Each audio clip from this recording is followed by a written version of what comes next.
Hi friends, welcome to my channel. കതിർക്കുല എങ്ങനെ ഉണ്ടാക്കിയെടുക്കാം? ഓരോ ഇല്ലയായി വേർതിരിച്ചതാണ് കതിരുകളാണ്. അത് ഓരോന്നായി എടുത്തിട്ട് മുടി മുടയുന്നത് പോലെ മുടഞ്ഞു കൊടുക്കുക.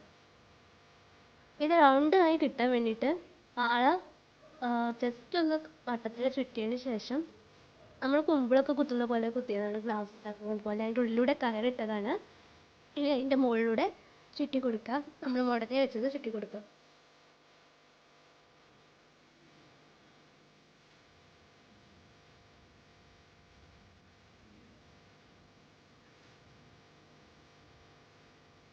നമ്മൾ ചുറ്റിക്കഴിഞ്ഞു. ഇനി ഇതിൻ്റെ പുറകിൽ നിൽക്കുന്ന ഓരോ ഉടനെ വെച്ചതിൻ്റെ ഉള്ളിൽ പുറകോട്ട് നിൽക്കുന്ന ഒരുപാട് കമ്പുകളൊക്കെ ഉണ്ട്. അതൊക്കെ കട്ട് ചെയ്ത് നോക്കുക. പിന്നെ താഴോട്ട് എക്സ്ട്രാ നമ്മൾ തുണി കിടക്കുന്ന ഒരേ ലെവലാക്കി വെട്ടി കൊടുക്കുക.